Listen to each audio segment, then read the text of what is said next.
പെരുമഴയത്തും ഇവിടെയുള്ള കുട്ടികൾ UP. School പോകുന്നത് തൂക്കുപാലത്തിലൂടെയാണ്. നമ്മുടെ പാവണ്ണയിൽ ഒരു യു.പി. സ്കൂൾ വന്നു കഴിഞ്ഞാൽ അതിന്റെ ഗുണം എവിടെ ആർക്കൊക്കെയാണ്? പാലോത്ത്, തെഞ്ചേരി തുടങ്ങിയുള്ള പ്രദേശങ്ങളെല്ലാം ഇവിടെ വന്ന് പഠിക്കാം. എന്തേ പാവണ്ണ ജനതയ്ക്ക് യു.പി. സ്കൂൾ വേണ്ടേ?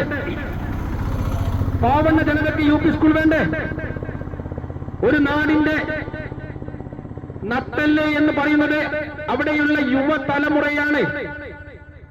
ആ യുവതലമുറയെ വിദ്യാഭ്യാസ മേഖലയിൽ വളർത്തിയെടുത്താൽ മാത്രമേ ആ നാട് വിദ്യാഭ്യാസപരമായി മുന്നോട്ട് പോവുകയുള്ളൂ. എല്ലാ രീതിയും പുരോഗമിക്കണമെങ്കിൽ വിദ്യാഭ്യാസം നന്നായി കൊടുക്കണം.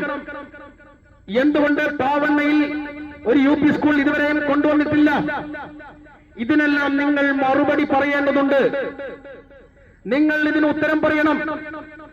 വിലപ്പെട്ട ജനങ്ങളുടെ വോട്ടുകൾ വാങ്ങിക്കൊണ്ട് നിങ്ങൾ പഞ്ചായത്തിലേക്ക് പോയി വൻ കുത്തകളുടെ കാര്യലാഭത്തിന് വേണ്ടി ഒച്ചാനിച്ചു നിൽക്കുന്ന ഈ പ്രവണത ഇനി ഇവിടെ നടക്കില്ല. അതിന് തന്നെയാണ് ഞാൻ ഇവിടെ മത്സരിക്കാൻ വന്നത്. ഇലക്ഷൻ കമ്മീഷൻ എനിക്ക് അനുവദിച്ച കുട അടയാളത്തിൽ നിങ്ങളുടെ വിലയേറിയ വോട്ടുകൾ നൽകിക്കൊണ്ട് എന്നെ വമ്പിച്ച ഭൂരിപക്ഷത്തോടു കൂടി വിജയിപ്പിക്കണമെന്ന് വിനീതമായി അഭ്യർത്ഥിക്കുകയാണ്.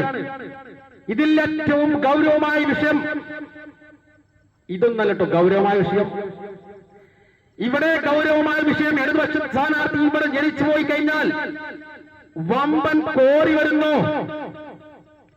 ഇനി വലതുപക്ഷം ജയിച്ചു പോയാലോ? അവരോട് ചോദിക്കണം, കോറിക്ക് നിങ്ങൾ ലൈസൻസ് കൊടുക്കുമോ? ഇടത് ജയിച്ചാൽ എന്തായാലും കോറി വരും.